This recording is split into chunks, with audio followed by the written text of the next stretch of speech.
So welcome to the show, Vikram. Thank you very much, Avtarit, for getting me and my team on this show. Unfortunately, the team members could not join, but I'm Right. here. Yeah, so thank you very much, and happy to chat about self-sovereign identity, security in general, or in Web3 metaverse. Uh, yeah, so thank you very So, much. talking about Dubai base, I feel a lot of blockchain companies, CEO or the founders, they're going and settling in Dubai. Like Yeah. even Nishchal Shetty from Wazir X. I don't know what's the reason behind that. And so I'd love for you to say something about that. I see. I mean, I'm a guy who never gives a political correct answer. Like in my team, I am not the spokesperson. This is why. Okay. Let's put it this way: that the current challenges by Indian government, they keeps on changing rules. And then they come up with something 40% absurd. Right. So and in crypto, if you're building a product in crypto, you have to accept payments in crypto. And Right. if you have to accept payments in crypto, you have to pay salary also in crypto. Imagine all these guys, we are not doing anything wrong. And why? And it's paying 40% tax is just absurd. So Yes. Yes. that's Definitely. I think this is the main reason why most of the founders they moved out of India, and they shifted their base. So basically, we don't do any transaction in crypto in India. We keep everything crypto related in Dubai, and we deal only in INR in India. So that way we don't have to pay the crypto tax. We want to pay the crypto tax, but not 40%. Yeah. Uh, Definitely. we don't have so much money to pay 40% tax. And when you are a startup, imagine you are a startup, you have Oh not even, man. and they're putting 40% tax on you. You collected some crypto from your friends just to know if your product will work or not. It's a MVP. We are not big companies. None of us are big companies. I know some of them are, but it makes sense more for them. Whatever, Not even for them, I would say, because they are also looking to go further than this. They want to be a global, because yeah, in Web 3.0 you can be a global company because of decentralization and a lot of yeah. global you Payment can from pitch into. thing. That is why Yeah. most of the projects, it's all about go to market strategy. If your product works and solves a problem, you get a tremendous amount of adoption, and for a startup, yeah, it's a big thing. Like for example, for 3 years I was trying to sell my product in India. Nobody no not let's not put it India, but my focus was on Web2 companies. But nobody gives damn shit about security in India. So they were like, no, this is of no use, or we already have options. And then we just shifted the focus to Web3 projects. And once the problem statement was clear, like this software, whatever we have built, can be used somewhere. And from there, we saw exponential growth in just 3 months. So that's where there are multiple reasons to that. The first thing is that you can accept payment. We don't have to think about what payment infrastructure I have to place, create or adopt, because already Bitcoin did the first thing. Like we accept Bitcoin, Yes. and Bitcoin has cleared the payment system. So anyone sitting in Russia or US, Right. Canada, are able to use our product and pay in Bitcoin. We accept Bitcoin. Very simple. Right. So, Right. but now if even if we accept Bitcoin, this doesn't mean we are having $1 billion. This is just Definitely. the phase of a company where we don't even have that much money. And now they are putting 40% tax. If I pay 40% from this, where do I pay to? How do I pay to the developers? How do I keep it salary for myself? So I don't know how to do business. So we move out of India to Dubai. It's here they will put taxes, but it will be between the bracket of 5 to 10%. So which is fine. We are able to pay that much. So I that's mean, the the India is losing on such a big ecosystem, I feel, just because of this tax brigade, which they have mentioned. And yeah. they know they cannot track the transaction. That's why this is the tax what they are say. I feel this is really absurd Yeah. from Indian government. Little I think this community, we should make a community about these things and go out there and speak about these things, because I think this is going to be a national issue. as you see, if I've been talking to a lot of people from Web 3.0, having these startups, and this is the future. I mean, this is how it's going to be. This is already the present, not the future, I would say. While you talk to someone from the US or anyone, they have doing this from 5 years, since 2016. So I feel it's really absurd from the Indian government, and they should look into it, as Yeah, well as tax, when I got, yeah, tax us, but not 40%. It is yeah, come on, yeah, I got your point. development. Students, they are moving to Dubai. For students who are just getting into crypto, we all founders somehow we support this, right? Like we go to colleges, we explain them how the tech works and ask them to build products. And they when they have to build it like a business, they cannot register in India because straightforward they can't pay 40% tax on the current whatever. So maybe they can create some sort of bracket just like they have for normal startup ecosystem. Like let's say that your revenue in crypto is less than 10 lakh rupees. Example. Yeah, the you need, there should be a slab. Yeah. Yeah, that's it.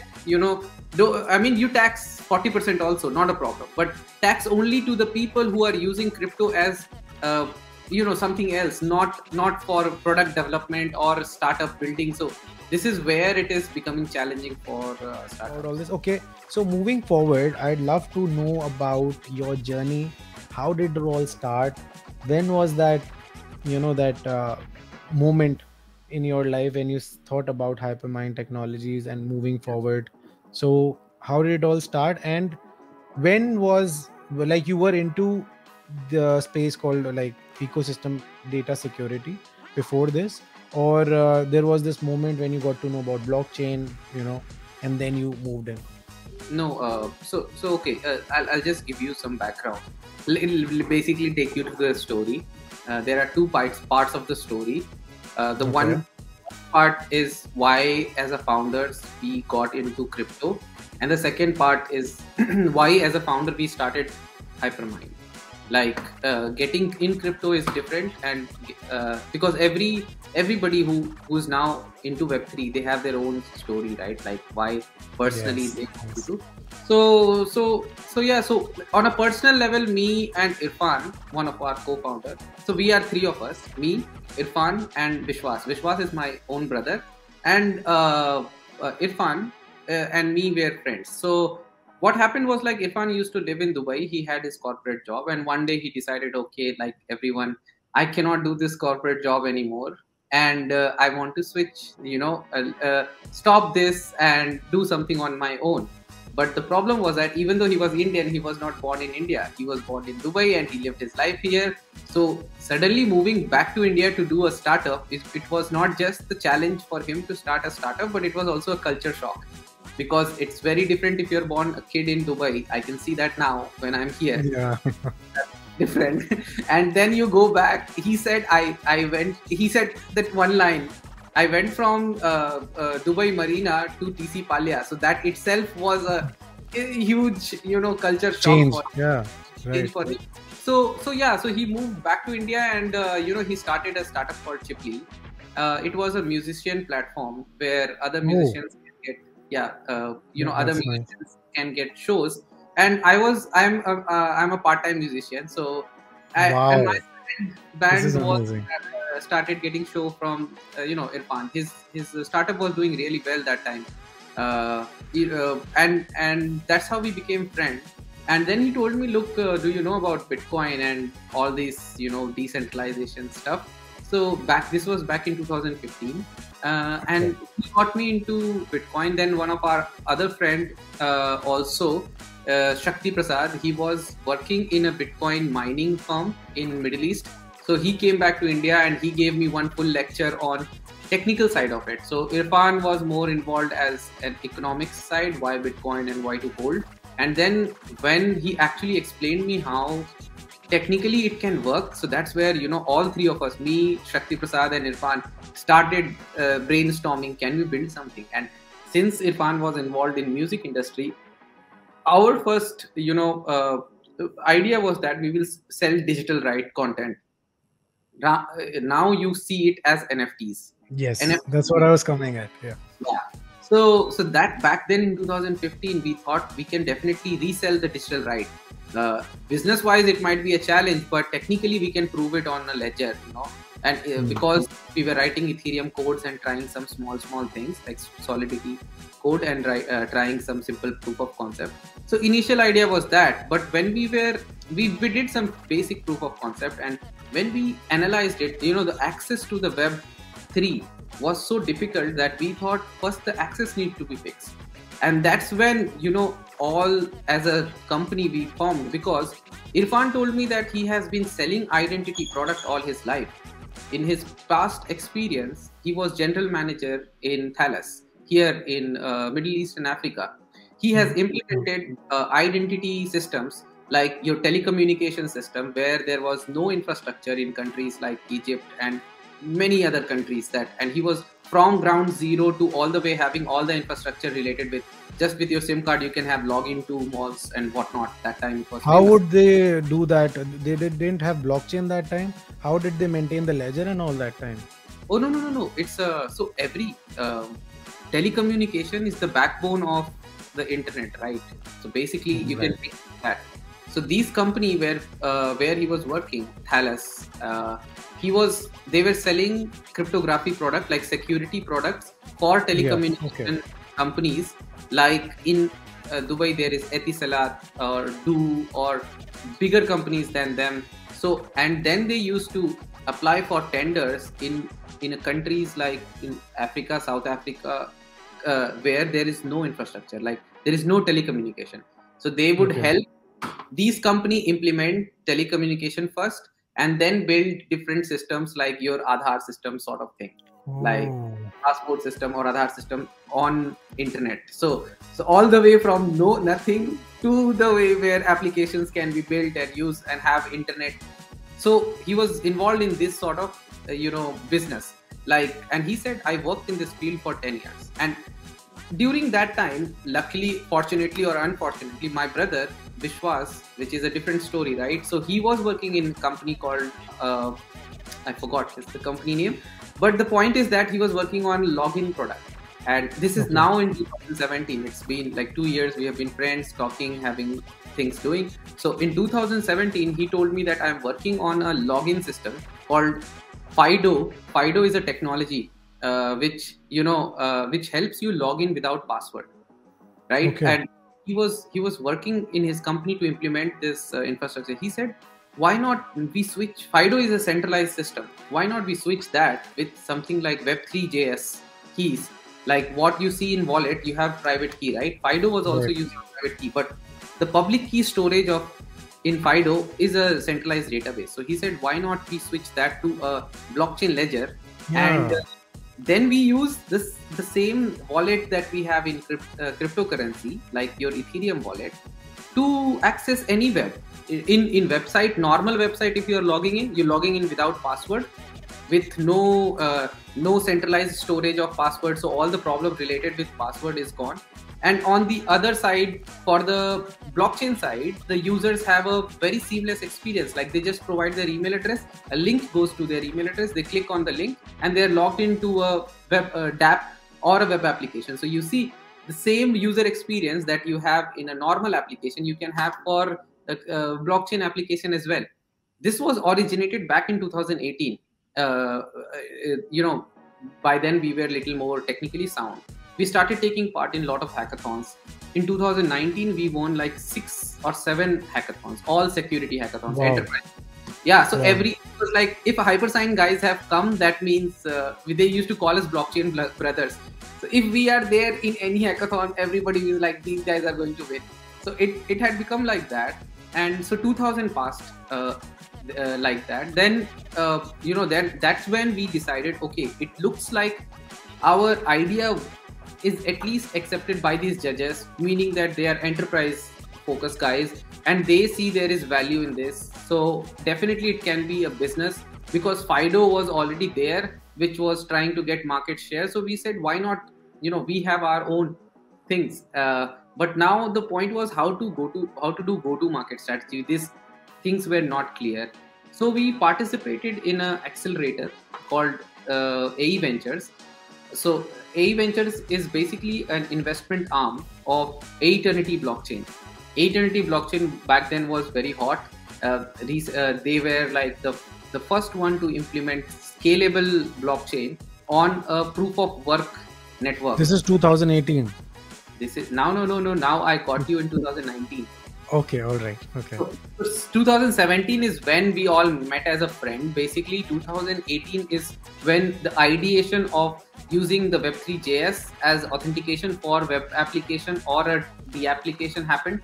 In 2019, we started taking part in hackathons, multiple hackathons, and by the end of 2019, we started taking part in accelerator programs, like the accelerator that helps you bring your idea into a business or start off a business, like seed round and things like that. So I got your point. Yeah. so we got accepted in A Ventures. They had already helped another identity company before in their previous cohorts, so they know about little bit about this business, how it works, how much time it might take. We were trying to approach so many VCs and accelerators in India, but nobody could understand technically what this is or why it would be even helpful. So, but A Ventures, coming from East Europe, they already had launched their own blockchain called Eternity blockchain, and so they had experience like this type of product could be built. And in 2020, they accepted us. We were the pandemic hit 2020, right? Yeah. And so before the pandemic, we got into their cohort where there were like around 45 projects, and out of that they selected 3 projects for their cohort. So during pandemic, we were the first one in across India, first company to raise funds. Whatever it was. Wow, like that's crazy. That sounds amazing. yeah, So because obviously everybody having a tragic time and you are raising funds that time, it's itself a journey. Not raise, because VCs start saying there will be delay in funding, you might not get money. So we were like, I had left my job by then. Like in 2019 end, I quit my job and I was full time on this. My brother was almost coming in. Irfan was anyways, in this full time. So it was very tough time for us. Like all our money savings, Irfan's savings were gone. So he was like, bro, next 6 months or I have to get back to Thales. Something like that was happening. And I had full time because I got it. You got accepted in a cohort, and then they are saying that the funding might not happen. But luckily it happened by the end of 2020. So they helped us. Now the story of self-sovereign identity started. They said, look, whatever problem you want to solve, that's good. But there has to be a standard way to implement this. You cannot build your own standard because it has to be accepted by other companies. So that's by then, 200 companies had built their DID registry. Like self-sovereign identity standard works around this DID document and DID registries. So it was a decent share of decentralized, identity sort of companies standard, which was adopted by the company. And we decided we will implement our own DID standard. And first we did a very basic proof of concept centralized version of it. We then the challenge was that with this funding you can only run because it was small. Yes. Next funding. So for our second fundraise, we did our token sale, which is the Hypersign identity token, around the same concept, and we explained to all the community members that these are the things that you can do with DID, and we are building our own infrastructure, so you can support us, it will be good. So that happened. But while we were doing this, one good thing happened was that one of the problem statement that we saw across all these crypto projects, right, which was their community getting botted, or their airdrops used to get botted by developers. So the tools that's what happening every space. While the airdrops, every space, every crypto project was going like that. Yeah, exactly. So for example, it happened to us. We had $10,000 worth of token to be given. I think total 2,000 on that particular campaign. We used a Google form. And then we used another product called Gleam. Both of them had Gleam giveaways for the giveaways. Gleam giveaways. The thing is, it works for your Web2 users because Web2 users are not technically sound. In Web3, everybody is a developer. The normal user is a developer, so they are able to break into Gleam campaigns and Yes. flood it with. Oh yeah, yeah. Yeah. Right. So there's only one developer getting all your 2,000 worth of token. Oh, It jumps in market and you see the problem. So oh. we have already built a nice authentication identity system. How about we build now we got the problem statement, right? Like it was go to market strategy time, like how we can get early customers and users. So we saw this is a good opportunity. Nobody is doing that. So we built a copy of Gleam. We added all the Web3 features that a marketing company would require in crypto. And then we added hypersign authentication on top of it. Wow, that's amazing. So that's where our journey of getting customers and users happened.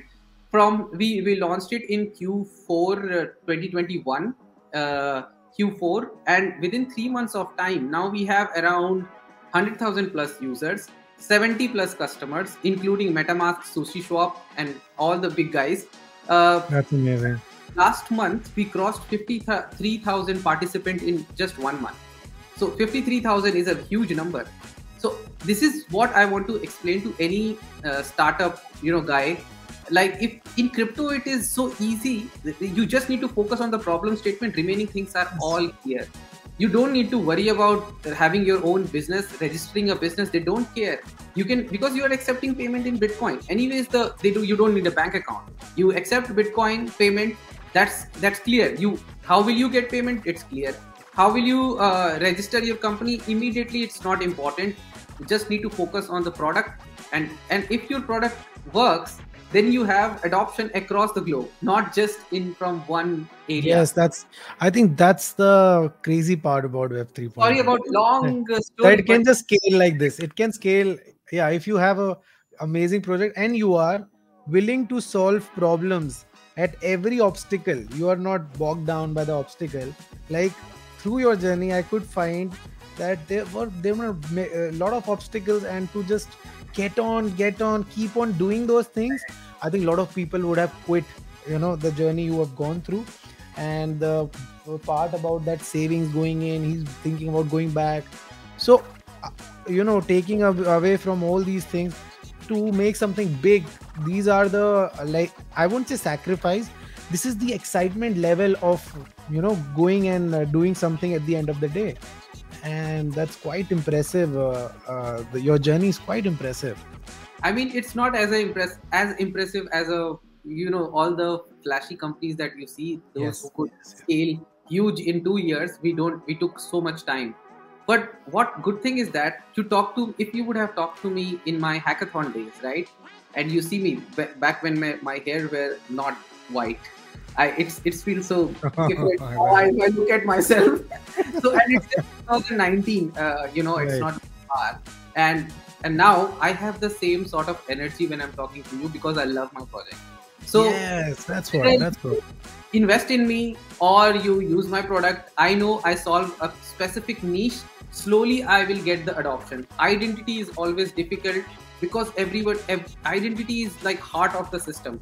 Selling an identity product to one customer is as difficult as selling to 10,000 customers in any other domain. So your investors, your users, your customers, all are very niche. So you have to have the perseverance if you want to be in identity, and keep on thinking interesting ways to how you can plug there and play, sell. So yes, so yeah. I heard this in 2017. This was a blockchain summit, and I don't remember the person's name. He said back then that every other company wants to become a blockchain company. What they're doing, centralized, they want to become a decentralized version of it and challenge the government or challenge the nation about all these things. Yeah. So you are doing that, everybody is doing that, but the last person who would be making sure that solves the problem across the way, as well as adding value, and because of the technology will change all the time. And in 2016, what was in your mind about what's coming through? Now it's like berserk, it's all different. So it's quite a challenging thing, as well as to, making sure that you are adding value to that. Another thing, I was talking to one of the firm from Estonia. Have you heard the name Pixel Vision? They deal in digital identities. I think I've heard about that. But I think our Yeah. article about getting funded, especially an identity company from India in blockchain space, that too during pandemic, that was a big thing. Like, That is. yeah. I mean, a movie can be made on you guys, literally. I mean, there's so many things, and just trying to just focus on. No, we will make it big. We will try to develop something. We will get that kind of charisma is needed, and that's what people can succeed on Web 3.0, definitely. Yeah, you need perseverance because Web 3.0 is new, and you have to keep evolving along with the product and also get traction, because if you don't have customers and users, you don't know what you are building. It's very simple. And maybe you can say that I have solved some zero knowledge proof problems, but in the end, if you do not have a customer, it's of waste, like it's of no use. This is the problem with the initial days of self-sovereign identity standard. When we were talking about back, you just told me 2017, right? You were in the Blockchain seminar. Summit. The problem with the identity wave in 2017 or before 2017, when all these companies were launched, that hey, I will build a passport for all across the world. It's not happening, man. Even Not happening. if you think in next 50 years, it's still not happening. This is my own belief. I feel the DIDs are fundamental right of users. Like if you use it as a tool, like a technology solution for some problems which is existing, then it makes sense. For example, I'll tell you, the DIDs doesn't say anything. Like DID is nothing but just an identifier which has your public key attached to that. Now this is like a document or an ID. Now it's up to you in what context you implement it, right? If you are going and trying to solve such a complex problem of passport verification across the globe, which involves governments and all, as a startup it's very challenging. It Very looks challenging. paper, but actually having a business is tough. Like there won't be any business, let's put it that way.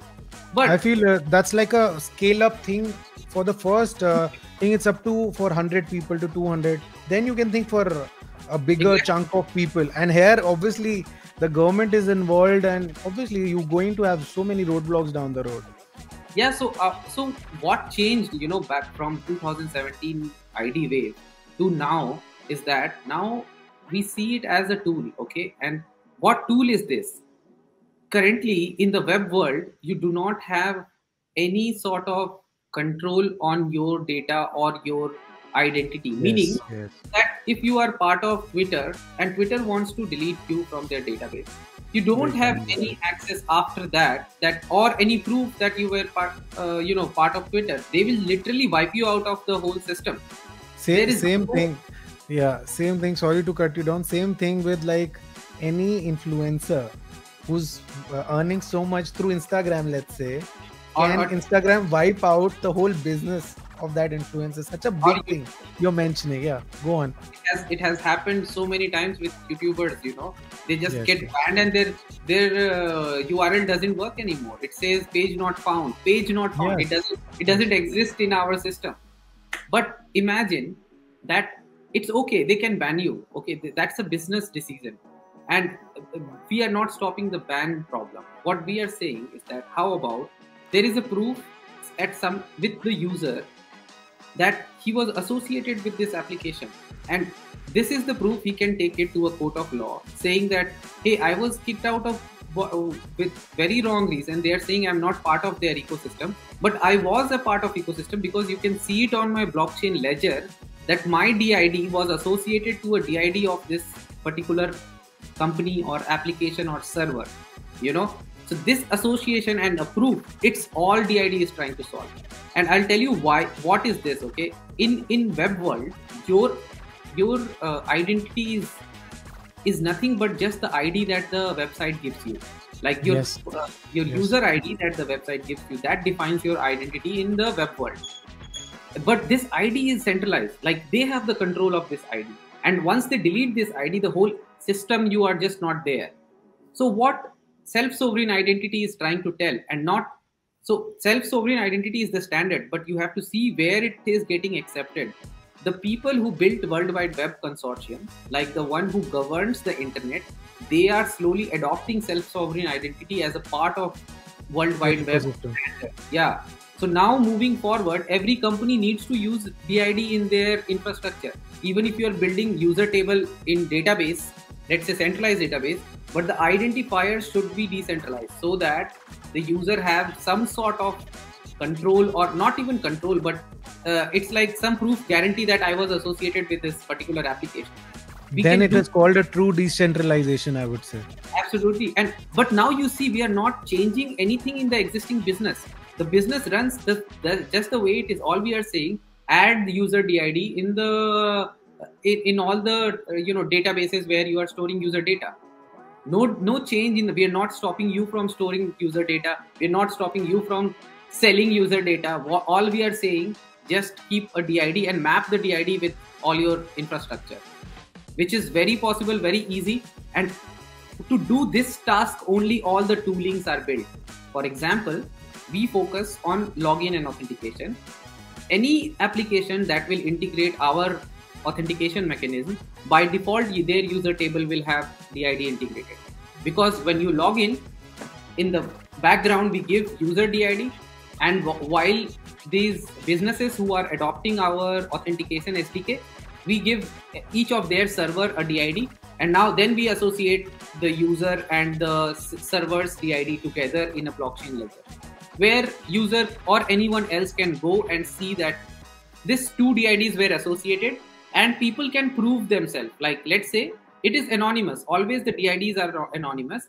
At given point of time, you want to say that this is mine, so you can just go to wallet.hypercent.id and verify yourself that, hey, I own the private key of this particular DID. And this is also good when you have a 2FA link and suddenly the 2FA is gone, right? And then you are not able to get that key and all.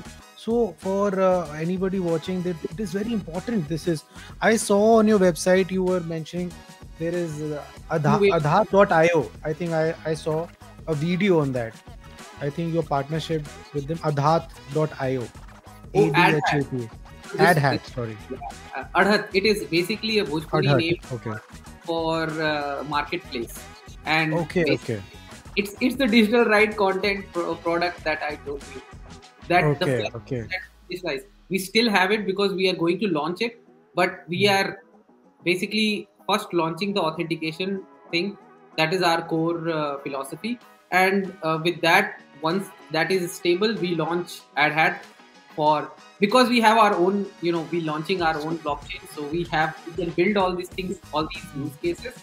So yeah, that's what AdHat. So there are a lot of questions boiling down my throat, because I mean, first is that you are getting and collaborating with a lot of companies, while putting this DID and everything for the authentication and everything. So it's truly decentralized.